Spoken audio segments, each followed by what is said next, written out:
Min.Ava Muhammad.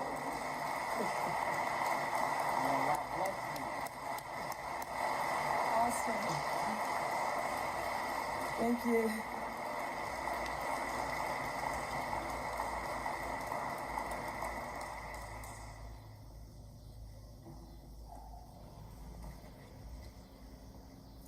In the most holy name of Allah, the Beneficent, the Merciful, I am thankful to Allah for coming to us in the person of Master Father Muhammad, to whom all praise is forever due. I thank him for raising in our midst the one we now know to be the predicted Christ of Scripture, the most honorable Elijah Muhammad. And I can never thank them both enough for lifting up and giving to us, the black man and woman in North America and to the world, their anointed, appointed, and sole representative, the guide and the guidance among us today, the Honorable Minister Louis Farrakhan. I greet all of you in the words of peace of Assalamu alaikum.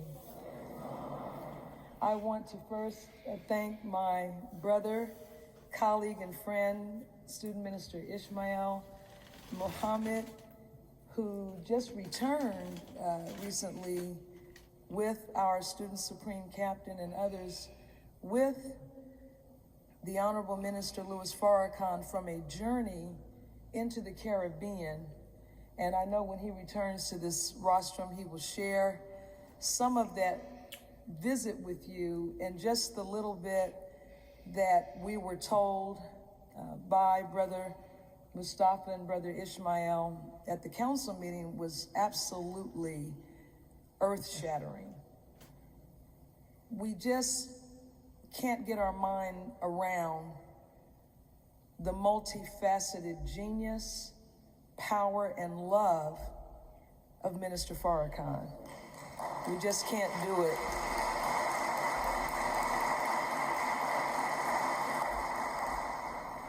Just as the sun, through its life and light and heat, gives color, every color in the spectrum, different life forms grow into it.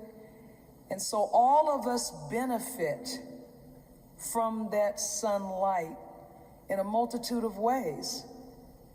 And so as Student Minister Ishmael just asked the question, why should we hear him? You're going to think that we sat together and compared notes. But he got it done. You got it done really brief. He really covered everything I'm going to say. And we were just sitting there, of course, Brother Jason Kareem as well. We were in a gathering with the minister yesterday, and we were just talking about 8 hours. 8 hours. Not of lecturing, but of transformation. Actually feeling yourself being resurrected from a dead state. And this is how you know, beloved, that this is from the originator. Because these are not words that impart knowledge and information, but words that heal, words that uplift and enlighten and empower. And then this man steps aside and says to you, don't stop with me. Go beyond me and establish your own intimate relationship with Allah, the Lord of the worlds. So after being in that room yesterday, naturally it obliterated what I had for today.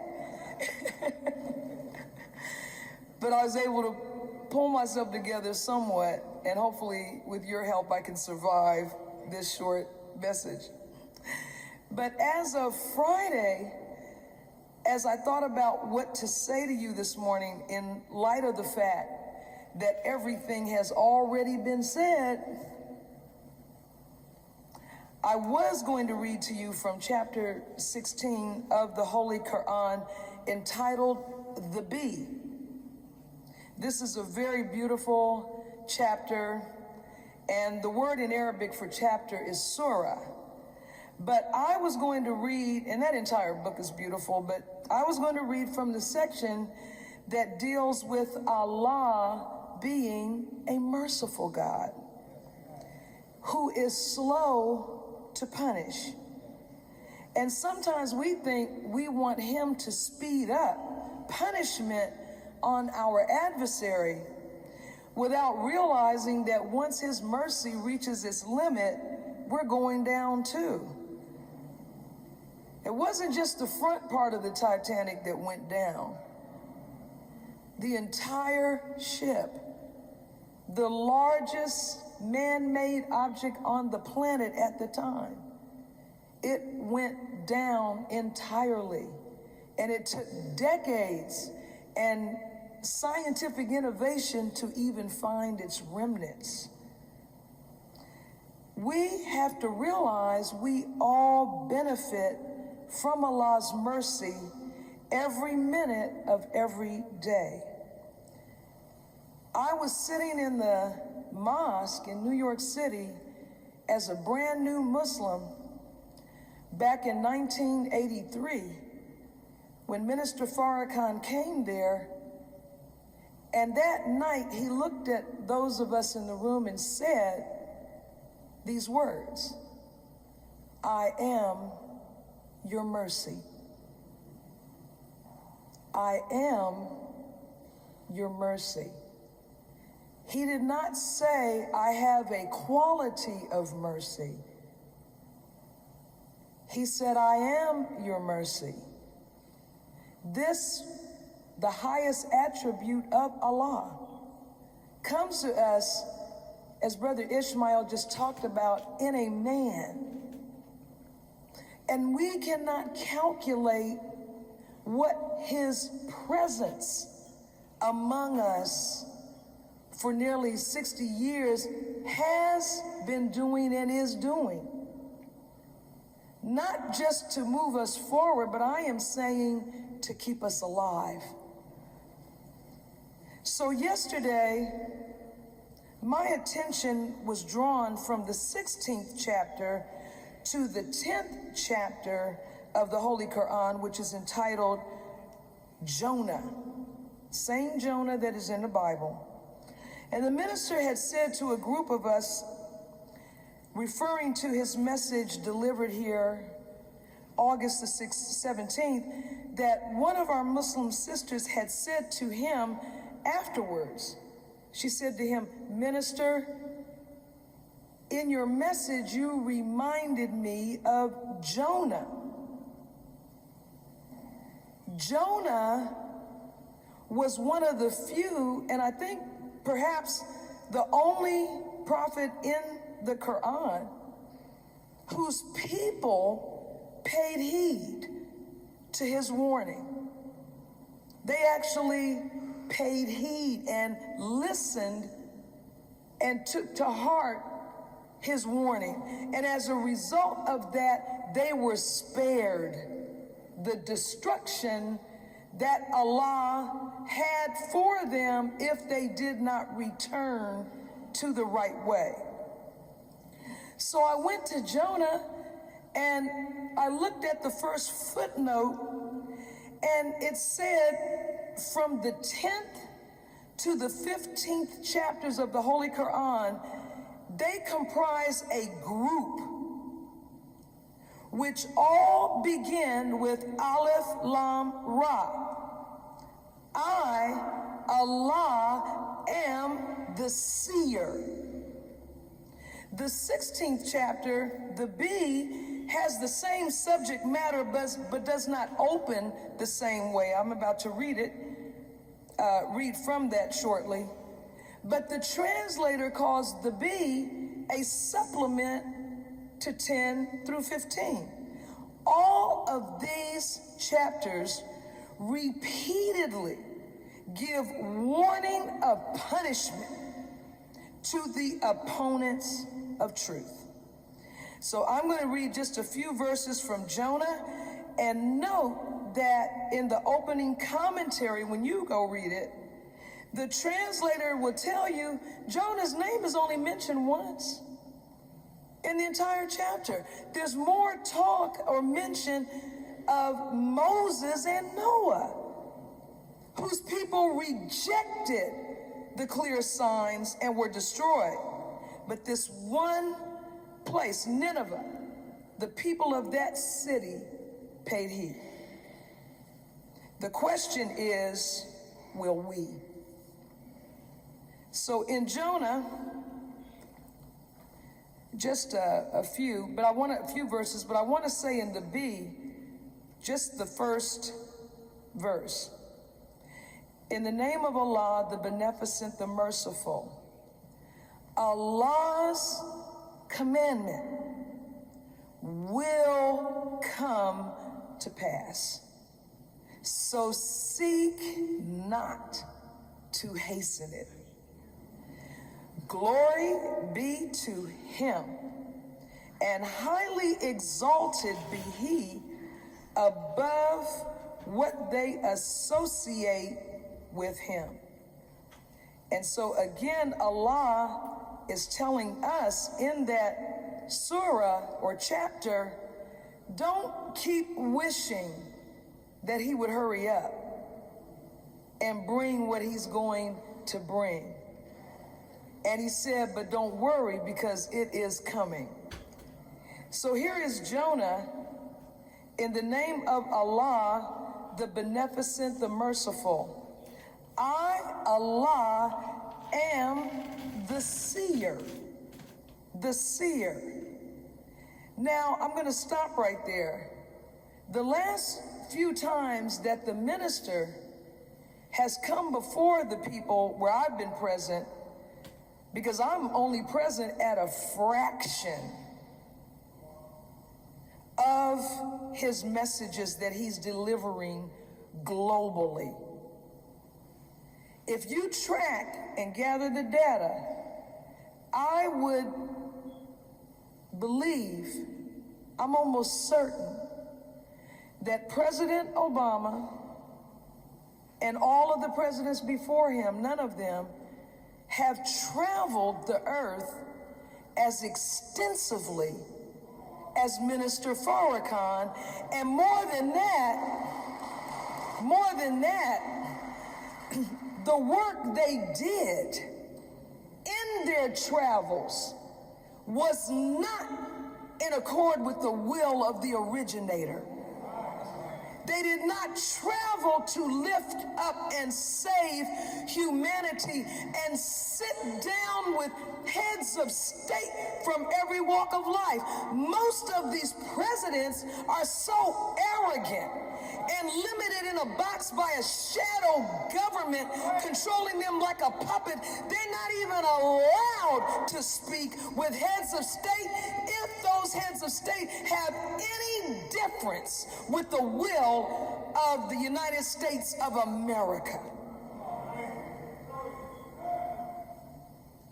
So listen to this question. Is it a wonder? But let me just say this. I skipped over something. I got excited. I, Allah, am the seer. Those last few times I was in those gatherings, he said to the people, to those of us listening, comes out with no notes. I came out here loaded down, and I'm confused.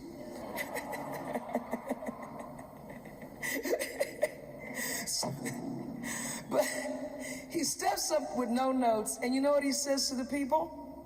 He says, you are my notes. You are my notes. I read you. And he does, he reads us. The only way you and I can see into the hearts and minds of other people is if Allah is allowing us to share his sight. I, Allah, am the seer. These are the verses of the book full of wisdom. Is it a wonder to the people that we have revealed to a man from among themselves. Warn the people and give good news to those who believe, that for them is advancement in excellence with their Lord. The disbelievers say, this is surely a manifest enchanter. Surely your Lord is Allah, who created the heavens and the earth in 6 periods, and he is established on the throne of power, regulating the affair. There is no intercessor except after his permission. So as student minister Ishmael said to you, there's a whole lot of people out here talking about God, saying they heard from God, claiming to be God's choice. Whole lot of them. Thank you, Brother Abdul. Whole lot of them. And don't know nothing about the real God. They are following a God, all right. You do know Satan is a God. God is an attribute of Allah, force and power. But being a God does not make you the supreme being, who is a reality and not a spook or a spirit. He is established on the throne of power. Not he's a wannabe. He is established on the throne of power, regulating the affair. No intercessor except after his permission. This is Allah your Lord, therefore serve him. Will you not mind?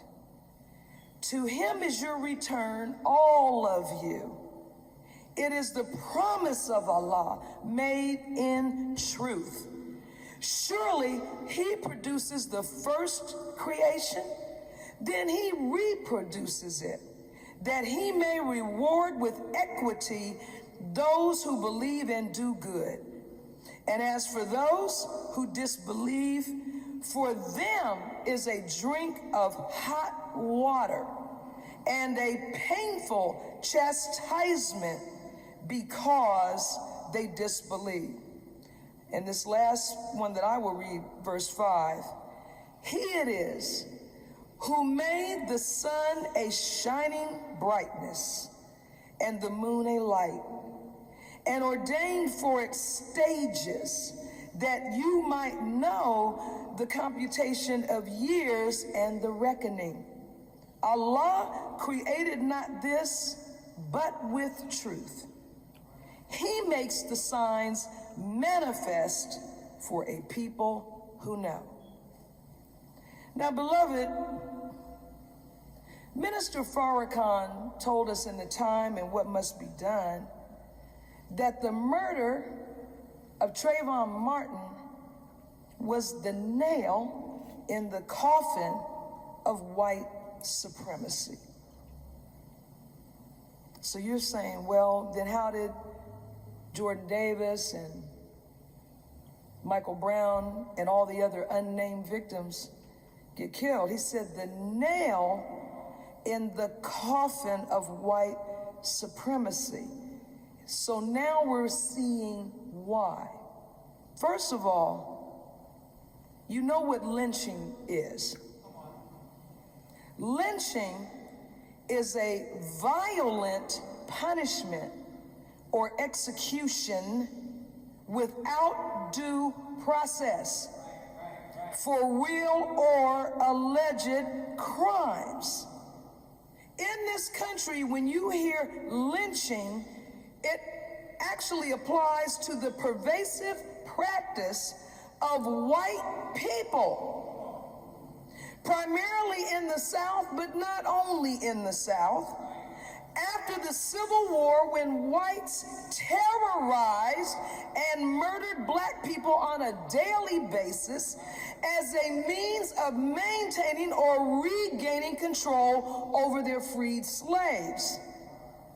If you were a black man or woman in the South from 1880 to 1930s, you lived in constant danger of being lynched for real or imagined improper behavior toward white people. 1930, Master Fard Muhammad comes here, face to face, 3.5 years, with the Honorable Elijah Muhammad, a grandson of slaves. Out of that endless body of truth and knowledge comes a command from Allah through his servant, the Honorable Elijah Muhammad: separate, come out of her, my people. Integration is a sin. Separation is the best and only solution. But those among us, for personal gain, selfishness, self-indulgent cowardice, love of the slave master like a dog loves its master, who were benefiting with tricks and treats from being around, threw the rest of us into the hellfire, and not only refused to separate, but spend the last 50 years trying to persuade our people that the best thing you can do is be around white folks. And what has it got us? We're like a hamster on a wheel. We're like that movie Groundhog Day, where he wakes up and it's the same day every day. This is cyclical. And so we're right back to where we were before Master Fard Muhammad came, acting as though he did not come, acting as though he didn't make a choice, and our rejection of his choice. And yet, despite our hard-hearted, rebellious selves, Allah's love of us is so profound, and his anger at our tormentors is so profound, that after we get beneficence through the Honorable Elijah Muhammad, now we are receiving the embodiment of mercy.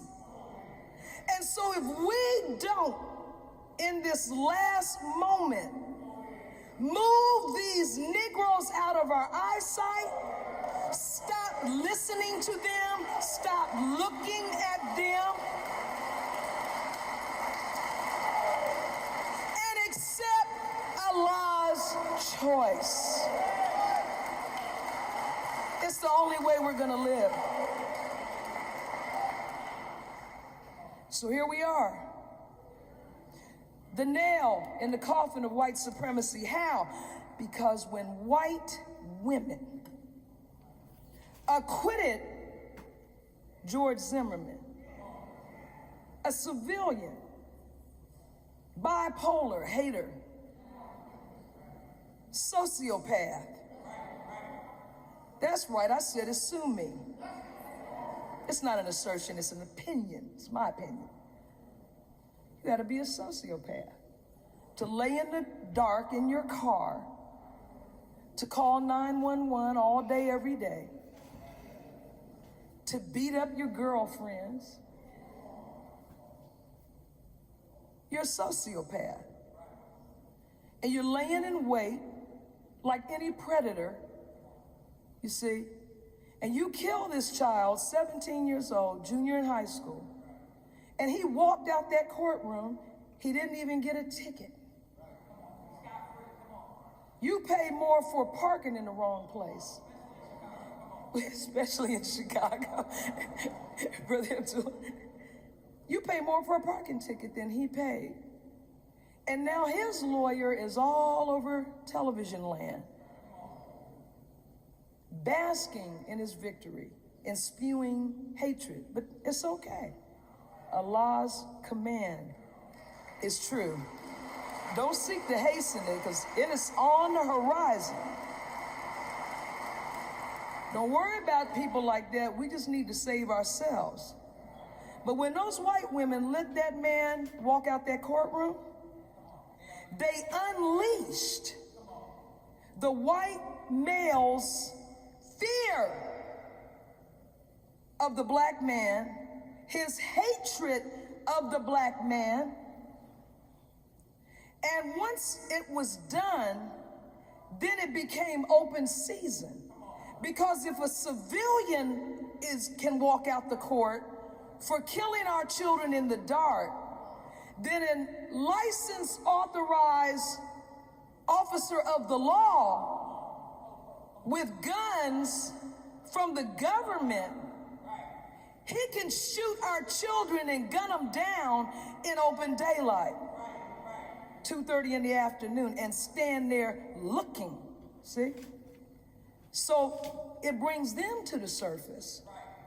But what it also does is it shows us the failure of a federal government that the Honorable Elijah Muhammad called upon to intervene in the Muslim program. So it's making you and I face the truth of the words of the Honorable Elijah Muhammad, because Negroes are in shock that white people are behaving so viciously as though this is the first time at the rodeo. But the Honorable Elijah Muhammad said these words: Allah will make you separate. So we can't afford to live. We can't pay any bills. We can't stay in our homes. Our schools are closed and closing. We're going to prison. We're being killed and killing each other. And we're being pushed and pushed and pushed out of existence until and unless we say enough is enough. And we submit to the will of God. Michael Brown was an 18-year-old who just got his diploma from high school. He was lynched. He was executed without due process for real or alleged crimes. Every time they killed one of us, we thought he was armed. And he wasn't. But Dr. Francis Cress Wells, he said, oh, yes, he was. You have to see yourself, black man, through the eyes of the Caucasian. You're always armed because you're the original man. You are the maker, you are the owner, you are the cream of the planet Earth, you are God of the universe, and you are the producer of human life. He knows his time is limited, and so your presence is sufficient for him to try to kill you. Now, these Negroes who are all on television and radio and in newspapers and magazines, pretending so they can get a check, so they can go to dinner with somebody, pretending that every time this happens, it's the first time it ever happened. And then their favorite line, the script from the slave master: we need to have a discussion. We need to talk about race. I don't want to talk to none of them about nothing. Are you serious? Let me just go back to 1944 real quick. The police need to be retrained. They're already trained. They wouldn't get on the force if they hadn't passed the training course. They're trained. They're trained to do exactly what they're doing. Your problem is you think there's a we. We need to do this. Who is the we? There's no we. There never was a we. Now, I've read to you off and on from this document, 1,500-page study called An American Dilemma, the Negro Problem. That's what white people say you and I are. The Negro Problem and Modern Democracy. And this work has been lauded and exalted as one of the greatest ever. They still follow it, trust and believe. 1944, made possible by funding granted by the Carnegie Corporation of New York. And I'm going to just jump right into page 540. And this little section is called The Policeman in the Negro Neighborhood.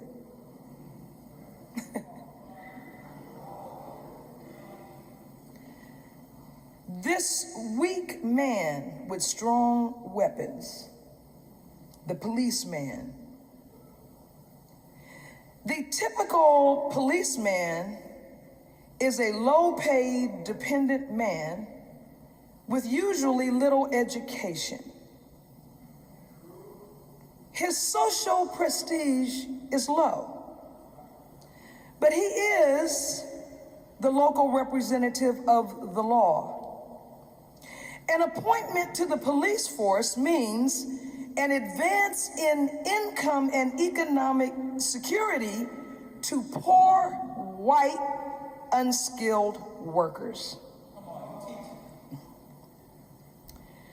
He has authority in the Negro neighborhood. He may at any time resort to the use of his gun.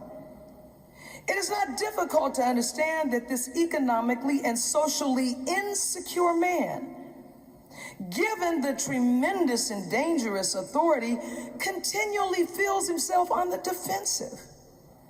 He expects to be challenged in his routine duties. He has a defensive attitude that makes his job tedious and nerve-wracking. He is frustrated, and with the opportunity given him, it is expected that he would become aggressive. There are no curbs to the policeman's aggressiveness when he is dealing with Negroes, whom he conceives of as dangerous or getting out of their place. This weak man is backed by all the authority of white society, and he is set to be the white law in the Negro neighborhood. There, he is away from home. He is an outsider. As far as the cultural and social adjustment of the Negroes is concerned, the police system is undoing everything they are trying to accomplish through education.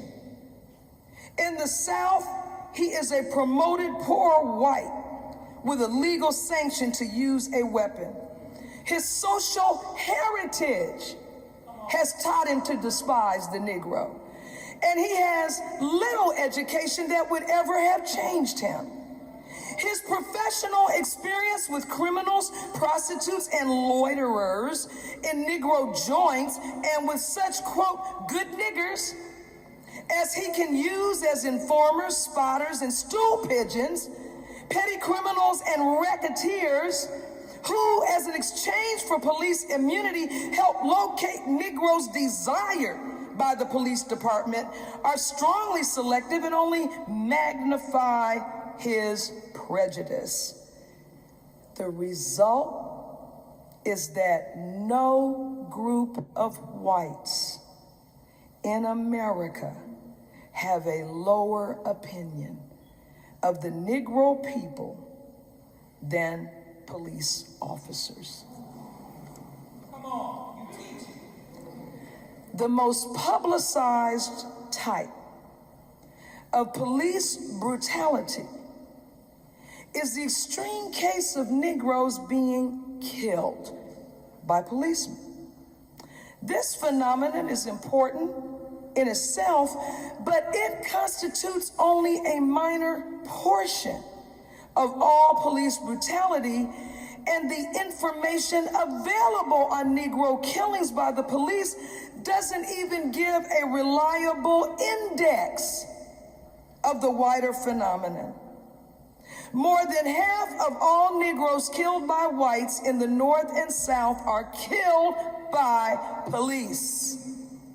The majority of police killings of Negroes must be deemed unnecessary when measured by any decent standard.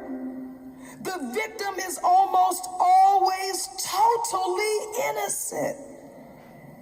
But the white policeman in the Negro community is in danger, and he feels himself in danger. In the mind of the quick trigger policeman is the fear of the bad Negroes. The main reason, I'll close this, why Negroes want to have Negro officers appointed to the police department, besides having more public jobs for themselves, is they want a more understanding, less brutal police supervision in the Negro community, and they want effective supervision of Negro offenders. Everywhere in the Negro communities, and this is a European, Caucasian writing all this, I have met the complaint from law-abiding Negroes that they have been left without police protection. So this is why Darrell Wilson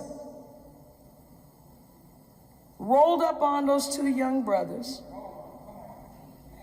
get the F off the street. The minister walked through that on the 17th. Not young man, hey, what are you all doing? Come over here, I want to talk to you. Get the F off. So we open up with a verbal assault.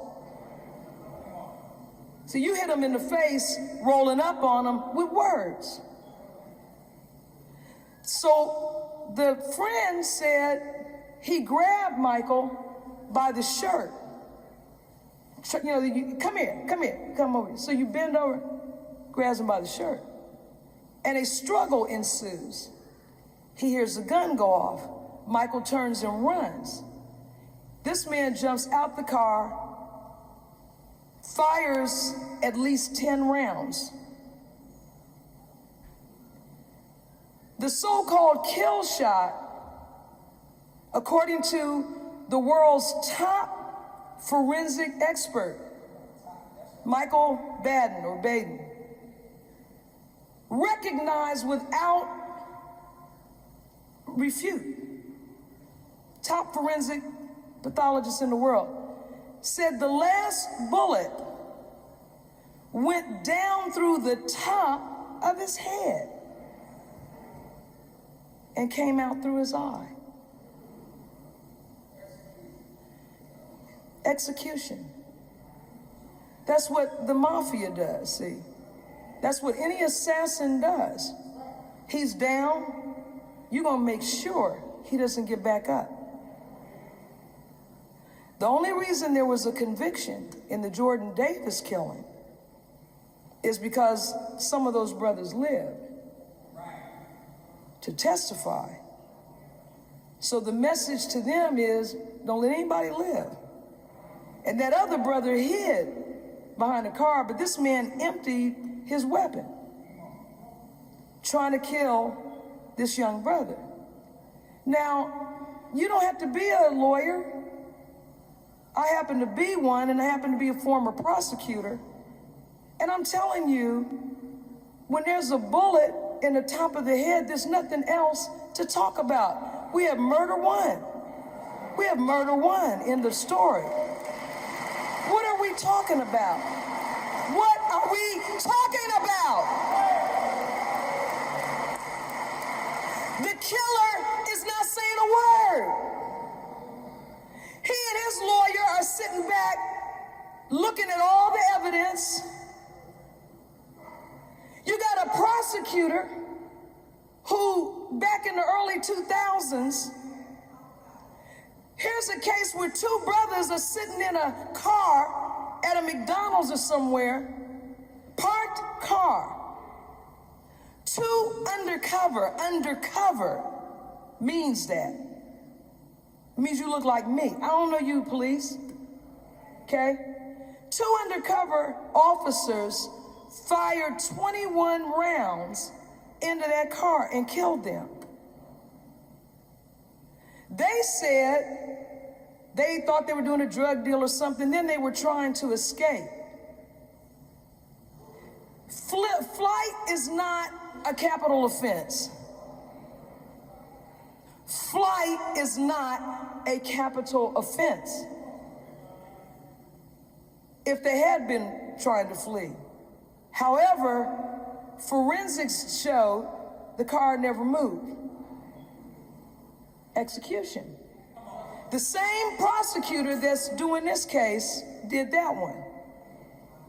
They go in the grand jury and come out and they throw it out. Thank you. I got that right here. Justifiable homicide. Minister Farrakhan, October 28th, 2007. So I want to just lift something from that. And it's very tiring.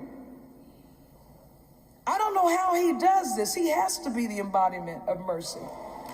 To keep coming over and over and over, you see? Because everything that's going down now, he laid this out years ago, okay? But they shot him in the top of his head and we gotta wait on the forensics. You don't need forensics. You have an open daylight, in your face execution. You have 3 eyewitnesses. 3. Every one of them articulate. They don't know each other. They've been willing to come out on TV with their lawyers and talk, but yet you say, we're waiting on the forensics.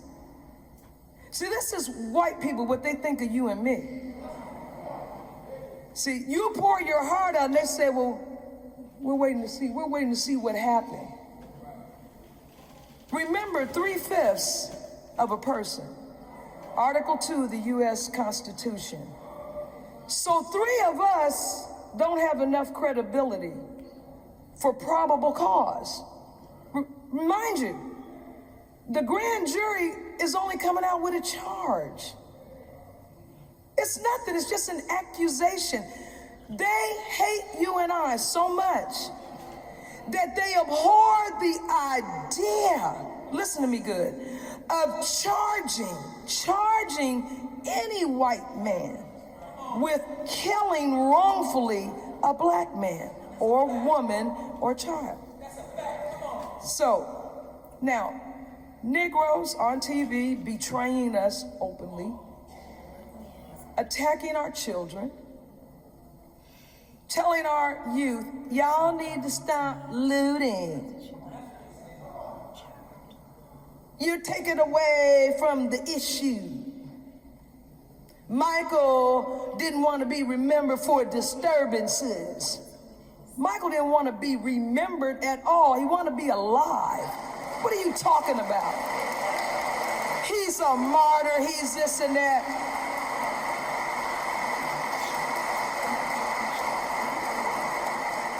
So y'all stop all this violent behavior.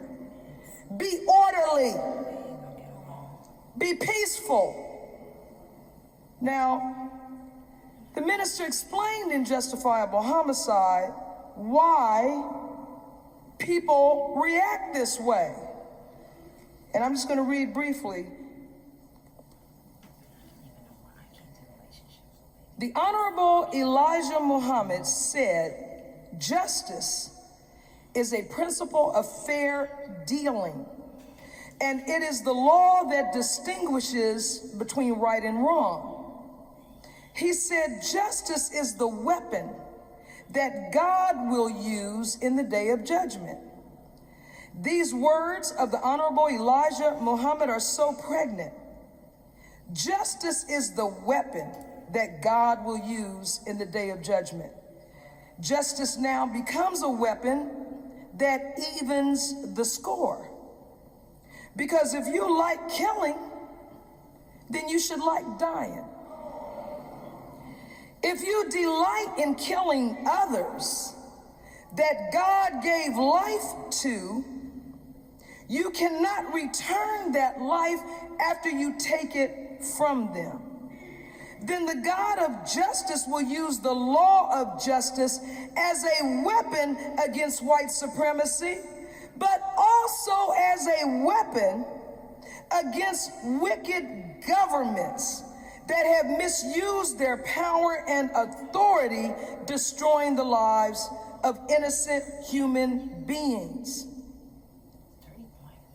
In workplaces, people are coming to work, killing fellow workers, killing their bosses.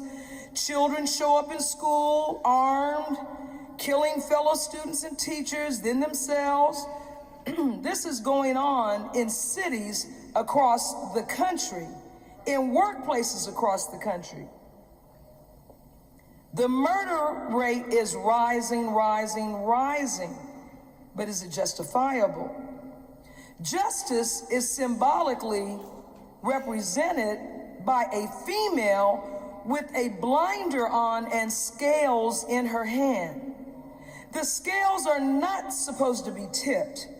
They are supposed to be balanced, because when things are in balance, there is equity, there is justice. You may ask, and let me stop and say, he is addressing our youth. This is an address to our young people. You may ask, okay, Farrakhan, is everything in your life balanced? No. Was it that way in Prophet Muhammad's, peace be upon him, life? No, but he tried. Allah told Prophet Muhammad, peace be upon him, in the Holy Quran, you'll try. And that is why we have a prayer that we say, I have been unjust to myself, and I confess my faults.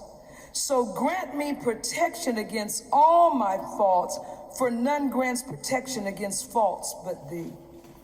Every one of us in this room is guilty of some injustice, and you have been unjust to yourself.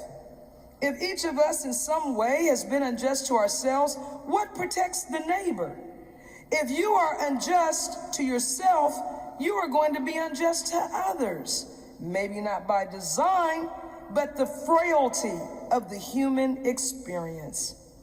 When there is an argument in the house between two brothers, they can be vicious.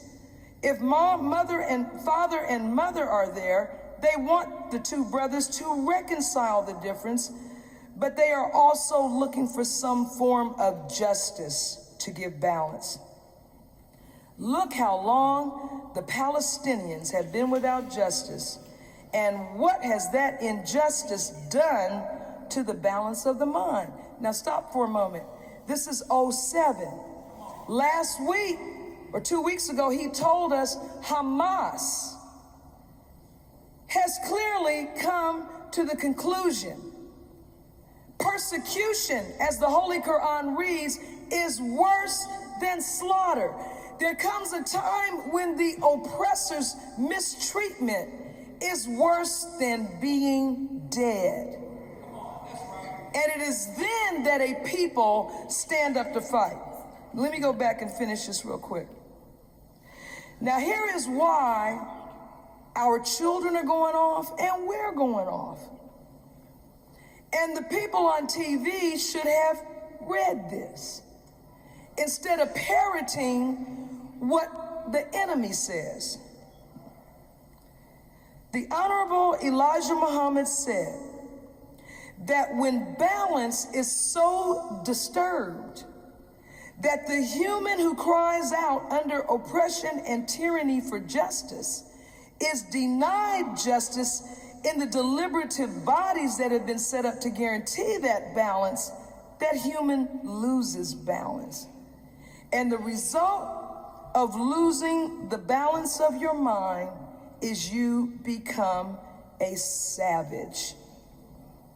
A savage is a person that has lost the knowledge of self and is what?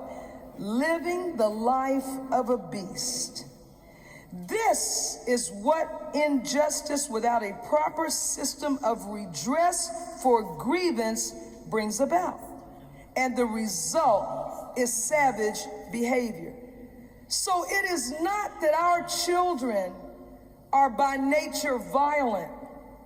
In fact, the Honorable Minister Louis Farrakhan told us they're the product and manifestation of everything we have thought and said and done, which is allow our tormentors to walk over our face after the Honorable Elijah Muhammad gave us the best and only solution. Now, I chose this title, The Minister, for my subject today as I come to the end, because time is now for the Exodus. Exodus means a going out. We have to come out of America. Do you really want to have this conversation next year? Oh, he was in the convenience store. There's a video of him. He was trying to steal, he stole some cigars. Now we're hearing that the video was taped June the 6th. And if you look at the video, he put something on the counter. Now you got the owner saying, I never called anybody. You know, it's one of these little nasty stores owned by some foreign invader on an outpost, taught by white people how to subdue us and suck our blood, and then go home and live in the suburbs with them, okay? Counting our money, selling us crap. Minister Farrakhan has a solution for the police. It's not retraining, it's removal. Way back in 1972, as the young minister over Mosque number 7, did you know that Minister Farrakhan ordered the police, the white police, out of Harlem? Just get out. That's what he told them. And you know what they did? They got out.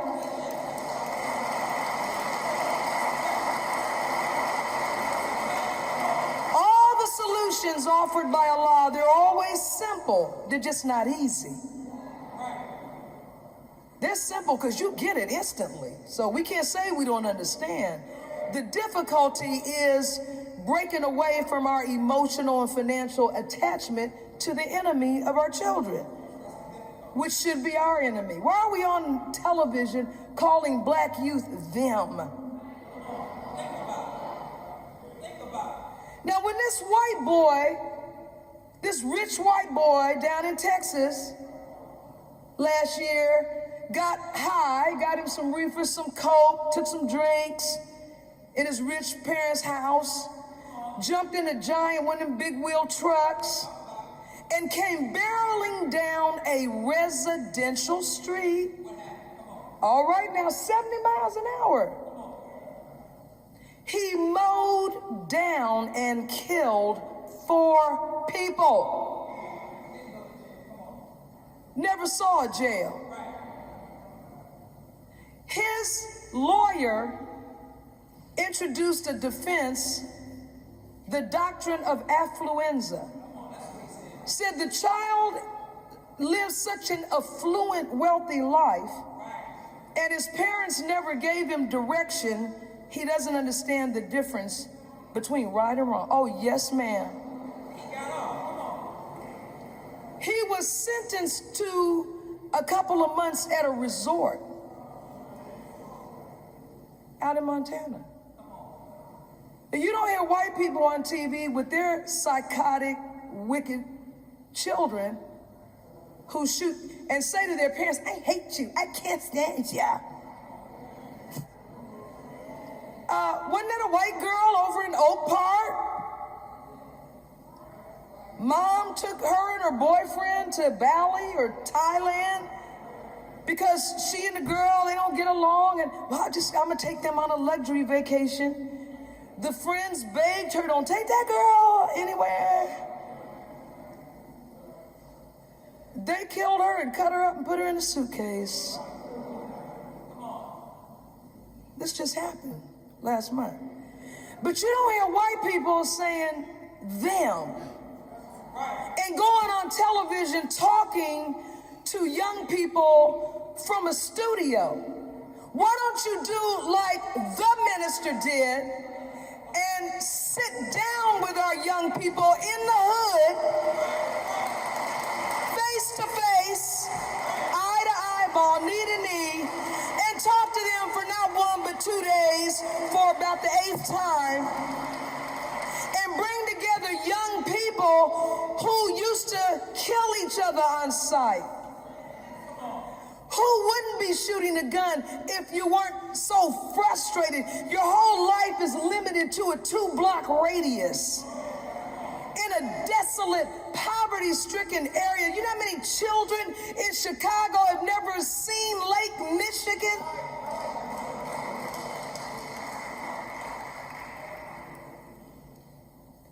It's time for the Exodus. So it's a simple choice. We can submit to Allah, as he told us in the Holy Quran. I don't know of any book of Satan. I know Satan talks in here.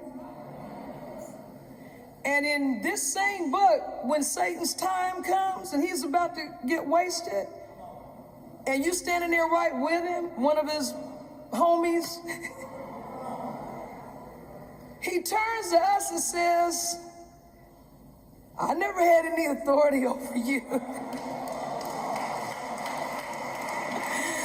I only called you and you came.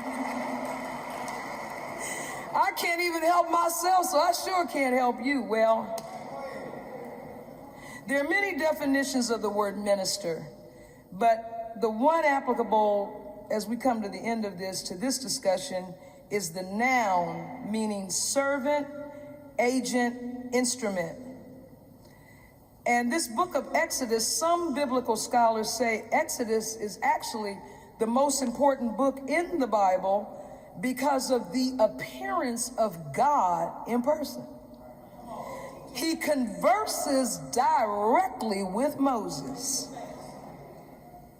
You read in the King James Version, and Moses rose up, and his minister, Joshua. And Moses went up into the Mount of God, King James. New International Version.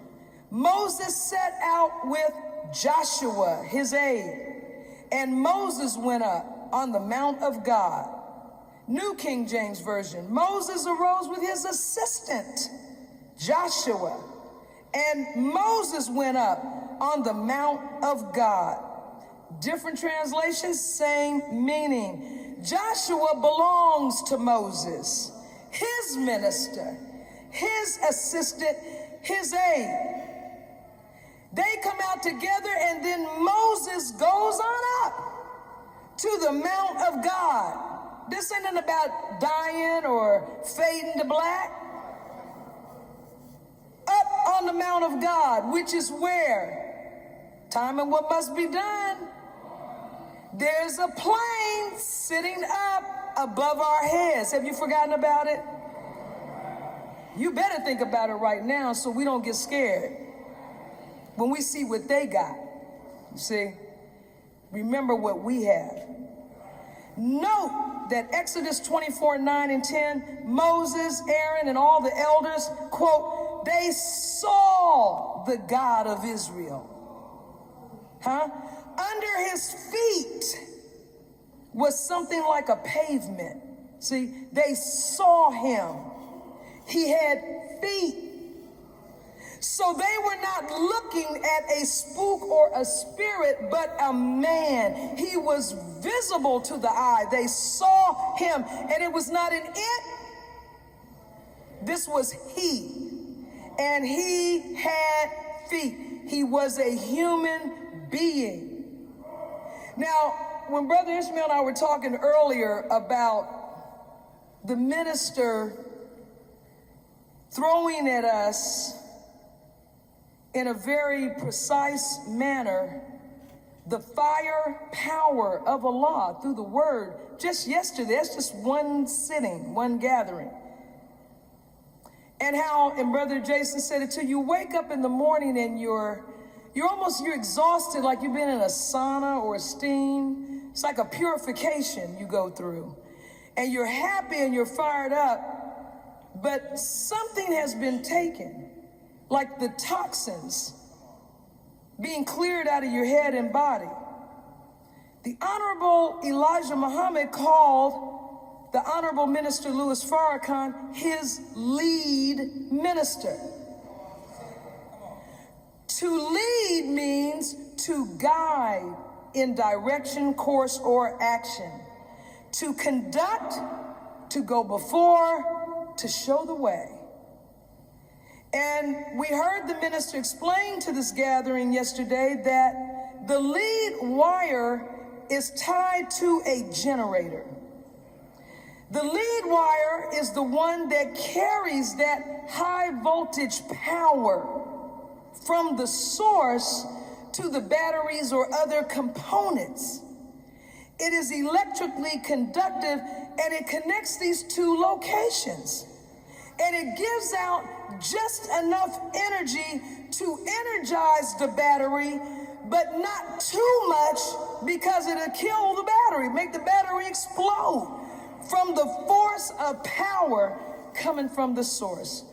This is why we need the minister.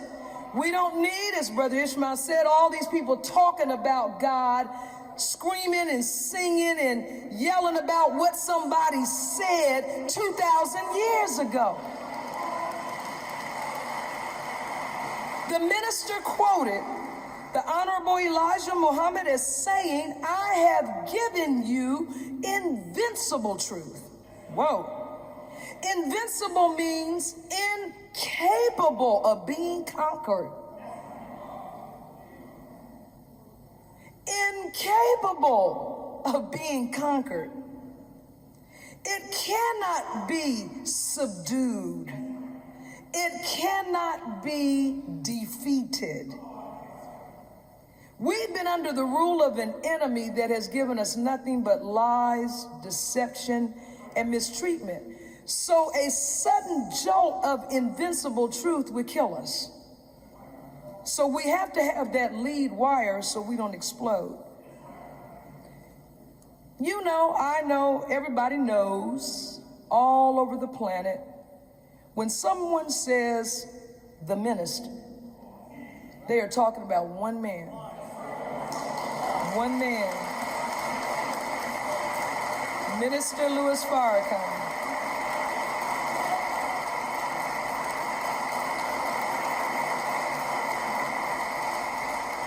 I'm just about done. Wherever I go, I'm one person, but I know wherever I go, I have had black people, white people in stores, airports, whatever, Christians, Muslims, family members, friends, strangers. How's the minister? How's the minister?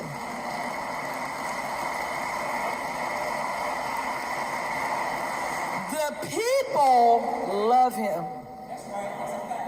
It's only the skillful enchanters who aren't so skilled anymore. It's like they're running out of inventory. And they're promising Pharaoh they can keep us in check, but it's not working anymore. See? For example, they've been on TV. They left Michael's body on the ground for 4 hours. They. You can't even say white people, yet they. And then all of this bad apple. There's just one bad apple. You heard what I read from what they said. They select their police officers from the poorest, most deprived, uneducated, race haters in the economy, in the society. And that was admitted in 44. That's like 70 years ago. My question to these people is not, Why did white people leave his body there? We already know that. Are you serious? A lynching is a lynching. After it's over, you ever see them take the brother down from the tree and carry him to the funeral home? Are you serious? He's left there, burned, hung, shot. Pregnant young woman with the baby smashed remains on the ground because they slit her 8-month pregnant belly open and the baby fell out. Yes, they did. And he stepped on the baby. Come on. That's a fact. Are you serious? You dead all right they left him there. Any of you other niggas get out of control, this will be you. You women, you better put these niggas in check. This is how they end up, and you're next. My question is not, why did white people leave him there? My question is, what is wrong with us that we left him there?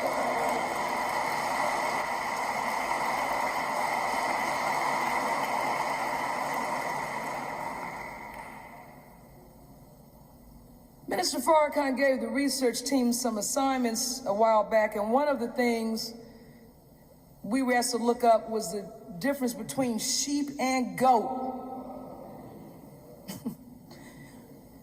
Why the Bible, God calls his people the lost sheep, and why he separates them from the goat. But in that study, you can see why we left our child laying there. See, behavioral traits of sheep and black people are almost identical. You behave and I behave in response to environment. Sheep are the most domesticated animals in the world outside of dogs and cows. Sheep are very distinct in the animal kingdom because while other species differ from one geographical location to the next, such as the African bee is very different from the European bee. That's a whole lecture in itself. Do not play with the African bee. But sheep are the same anywhere you find them on earth. They are completely dependent on the shepherd for all their needs. They cannot survive without the shepherd. If they're left on their own, they almost seem irrational and incapable of learning anything except eat grass. What you doing? I'm Mickey D's. What you doing? That's all we do. That's all we do. Lost. Kidnapped. You think a kidnap ceases to be a kidnapping because time goes by? When that brother got those girls out of that house in Cleveland, they couldn't run fast enough. They didn't say, hold up, let me go see if I can talk to him. They couldn't wait to get away from him. But a sheep, if it's caught in barbed wire, trying to get through a fence, it'll return to the fence again and again. Now here's us. Sheep are not only defenseless against predators, a wolf can attack the flock and kill one of them and eat it in their presence while they stand and watch. But remember what I said, this is environmental. This is not who we are. This is what we have been made into. So until we follow the good shepherd, we're going to continue to get slaughtered because we have no idea what to do. Sheep are exceedingly strong, but they don't know it. Now, police talk to each other about us, and they tell each other they're hard to kill. These black people, hard to kill. And the more melanin dominated they are, the harder they are to kill. So that's why you get the pat, pat, pat, pat, pat, pat, pat. He's got his hands up in the air. He had the universal sign of surrender, the Negroes say. Let's analyze that. It doesn't matter with them. So to teach our children, like I heard a woman saying, teach them when they say freeze, you freeze. He did. And he's dead. Come on. Can you say to a wolf, hold up, hold up. Right, come on. Let's talk. Let's sit down and talk. Can't do it. One farmer said he was knocked down by some running sheep, and he had the same injuries that you get when you get run over by a tank. See, we are strong. We're stronger than we know. They know. Don't you think they are terrified by the fact that you and I survived what they put on us? Sheep are very well known, not only for going astray, but they get totally lost. They remain lost until the shepherd rescues them.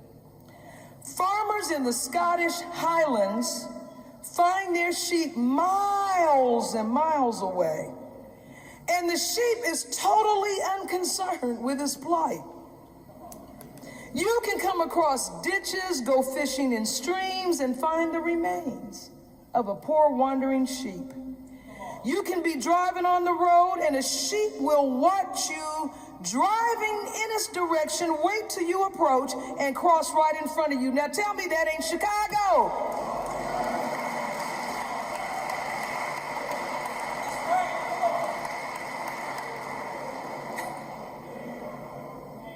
Black folks will tear your car up, putting them brakes on. They will stand right there.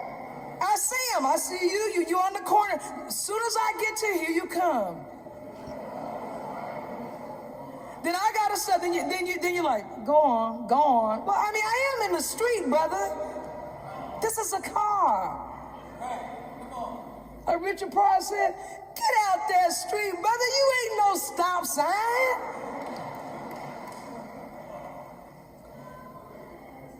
A real shepherd makes a tremendous sacrifice because of the lack of comprehension of the sheep.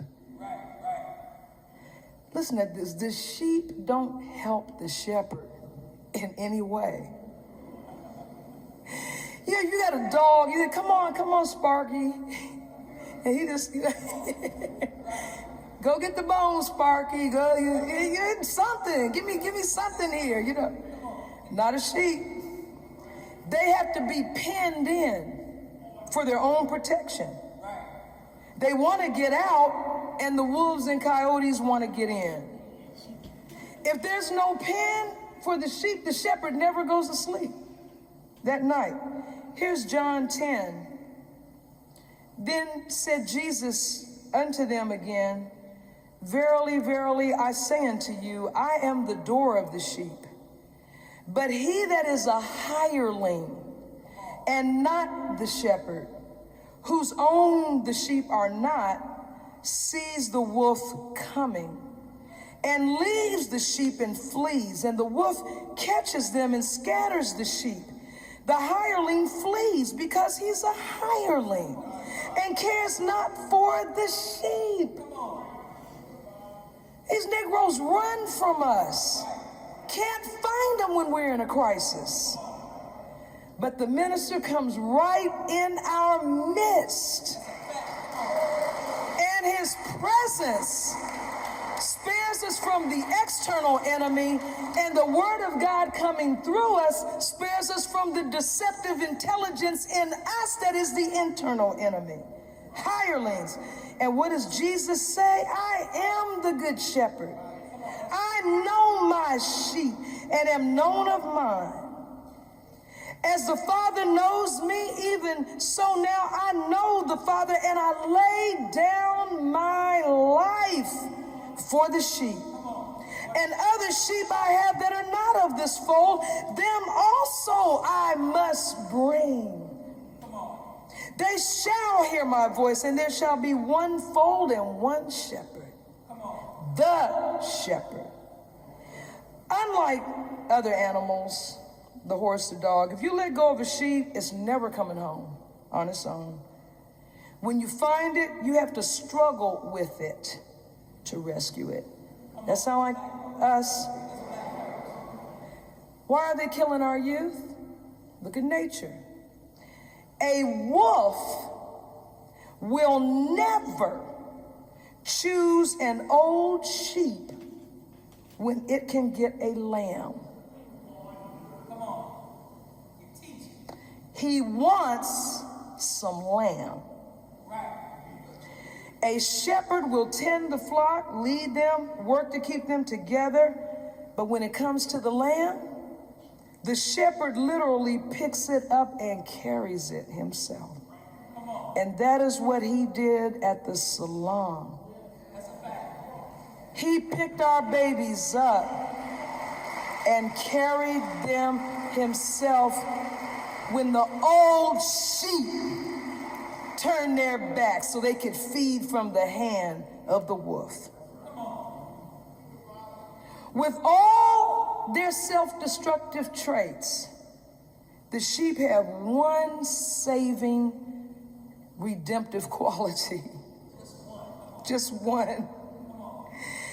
In Palestine, according to a Reverend McDonald that had visited, he watched where the flocks of two Bedouin shepherds crossed paths, and hundreds of unbranded sheep got all mixed up together. You know how they got them apart?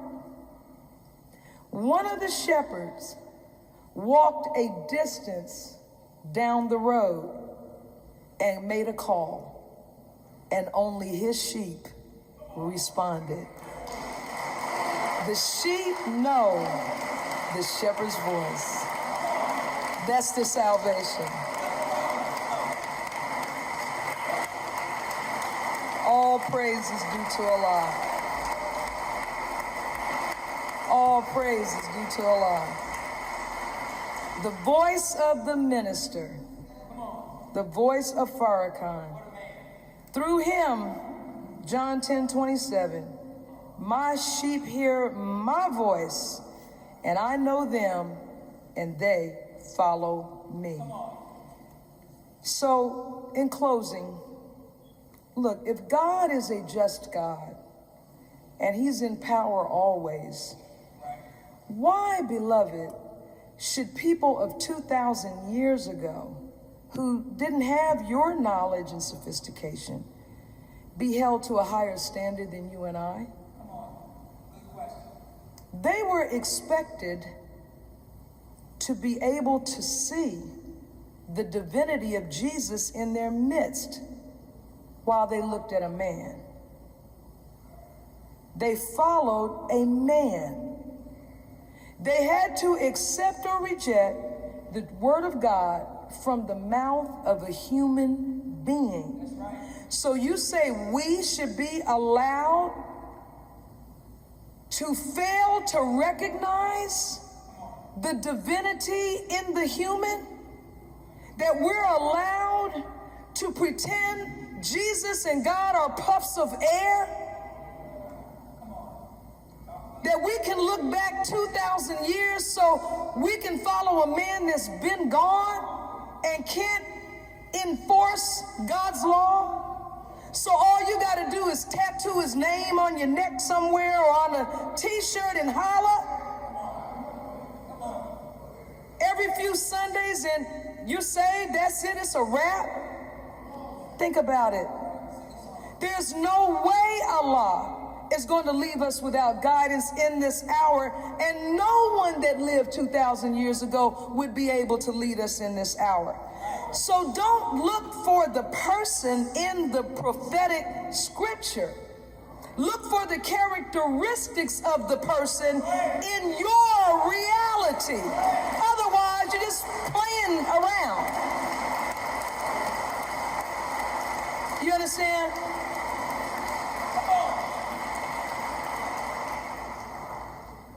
Don't look for nobody that's talking crazy to you to show off in front of white folks. Telling you how you should behave. Matthew 9:36, he is compassionate. He had compassion, it reads, on the crowds because they were harassed and helpless, like sheep without a shepherd. He did not come to be served, but to serve. He'll come to us, he'll pay his own way. When you got people that can hardly talk, getting $50,000 for one speech at a dinner, can't even hardly comprehend them, it sounds so idiotic.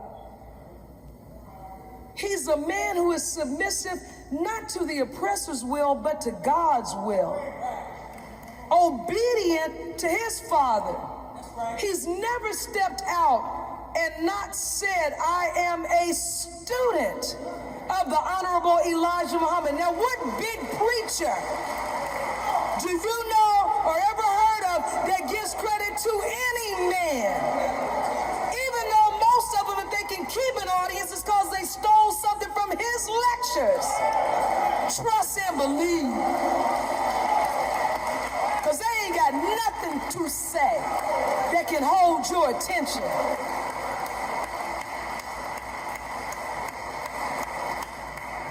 Come on. Look for somebody speaking truth to power. It's only one. He speaks the truth and he speaks it completely and he speaks with authority. He doesn't argue with people. He just tells you what it is. Just lays it out. I am the way, the truth, the life. So please consider. Let's just give ourselves a reality check. Let's just line up the prophecy with the present reality. And not only does Minister Farrakhan possess all the traits, he's living in all of the circumstances and fighting the same opponents, the Jews. I said it, Jew. Scared to even say that? So we're gonna close this right now. And you know, we talked about the way that our young brother was treated. And then even the medical examiner is going to say, well, I told his mother he didn't suffer.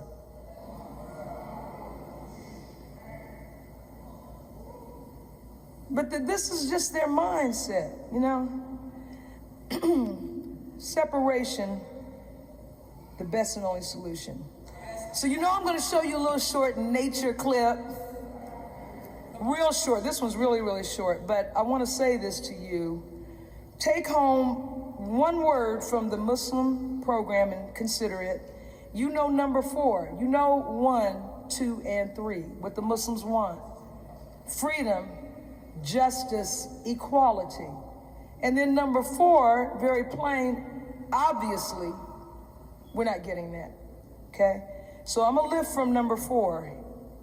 He writes, we want our people in America whose parents or grandparents were descendants from slaves to be allowed to establish a separate state or territory of their own, either on this continent or elsewhere. I just want to look at the term territory. Territory always means land, beloved. The root is terra, earth. Territory is an area of land under the jurisdiction of a ruler or state. It is also an area in which one has certain rights or for which one has responsibility to a particular type of activity. In the United States, territory is an organized division of a country not yet admitted to the full rights of a state. So he says state or territory. So territory is secondary. In other words, if you can't handle us having a full-fledged state to start out with, start with an area of land where we will have rights, where we will have responsibility and control over our activity and organized division of the country, even while not admitted to the rights of a state. Now, in all of creation, every living creature has its own territory. In zoology, territory is an area defended by an animal or group of animals against others of the same species. The same species. So Brother Nuri last Sunday pointed out to us all of this all God's children, we all God's children mentality that we have and they don't. And he said, just because we have, somebody said, we all bleed red blood. And he said, so does a bear. And, you know, having red blood doesn't make us brothers. Thank you. So if we can roll this, take a look at it, and then I'm gonna say what I wanted you to see. This is where dragons dwell.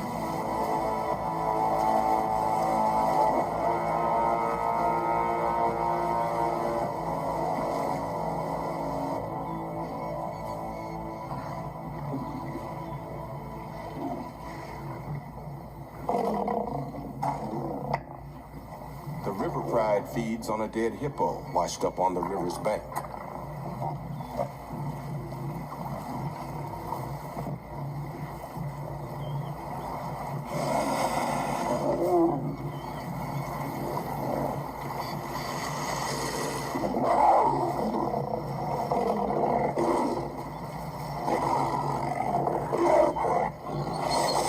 Crocodiles don't fear the rulers of the land, with one exception: Fang.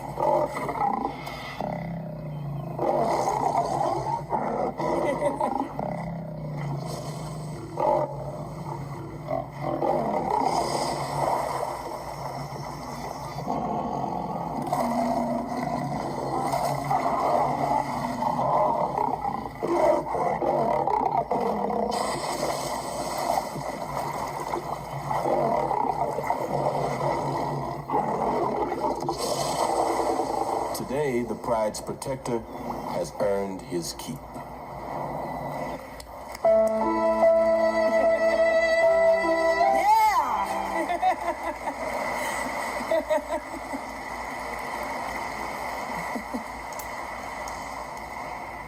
Yeah, you can't resolve this problem with voting or retraining. See? This way is not working for us. We need strong fighters that will protect and defend this territory. But then from among those fighters, there's one who is the leader. And when you saw the clip, you see the pride, the lion family, and they're eating the hippo for dinner, big buffet, and Whole families out, the aunties, the uncles, the teenagers, the kids, everybody eating their food. And then here comes the reptile. See, the croc, the police, okay, crawling around, okay? But wait a minute, croc. We might be right on the edge, but we got the land, okay? You got water, okay? So some of the younger lions, a couple females, just on sight, the pride, all the members of the pride start raising up. This is what we're not doing. You see, we're not doing that, and that's what makes a predator, a wolf, feel the freedom to prey on us. Now, you notice it wasn't just one crocodile. He had his boys, they was all laying there. But the lead croc, okay, I'm a step, because they want the hippo. That's what they want. The lions caught it and killed it. It's their hippo. Okay, so the crocodile is saying, well, we want some of that, so we're gonna slide up here and get it. So the lions see this thing crawling up and they begin to sort of flex, but the croc keeps coming. But then the king, the main man, the pride protects. I got this. I got this. And when he steps up, the croc is like, oh, shoot.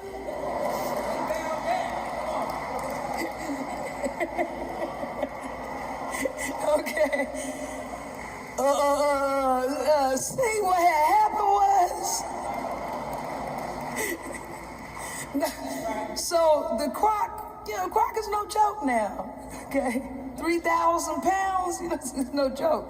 So, but the croc is like, oh, okay. So he kind of backs away a little bit, and the lion's like, oh no, you back up, back all the way up, okay? Cats they're not water animals, but the lion stepped into the water, into his territory to say, look, I said, don't just back away, I go down in the water. I don't even want to see your eyeball until my woman and my children have eaten their dinner. Don't let me catch you around here again.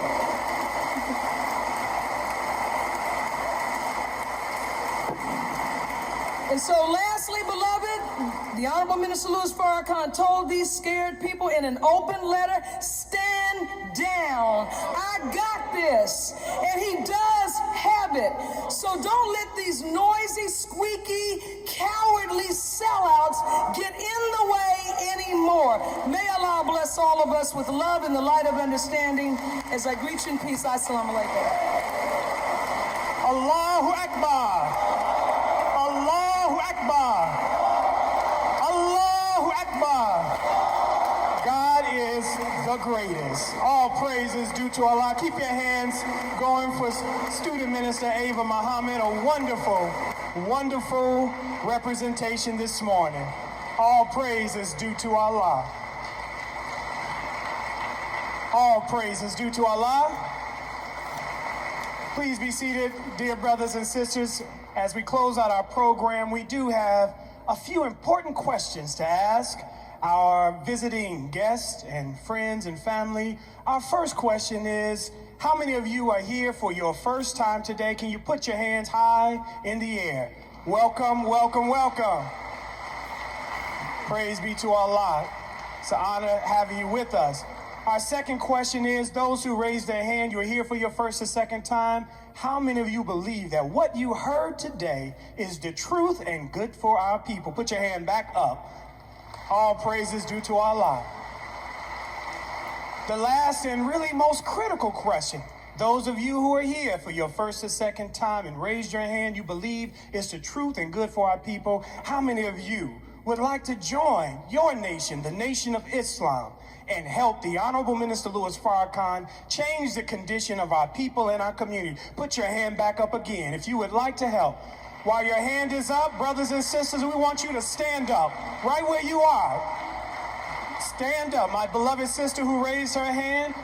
And on behalf of the Honorable Minister Louis Farrakhan, we would like Sister Ava Muhammad would like to extend your hand, which is really extending the hand of the Honorable Minister Louis Farrakhan to each one of you today. You can come down the center aisle and shake the hand of Student Minister Ava Muhammad on behalf of the Honorable Minister Louis Farrakhan. All praise is due to Allah. All praise is due to Allah.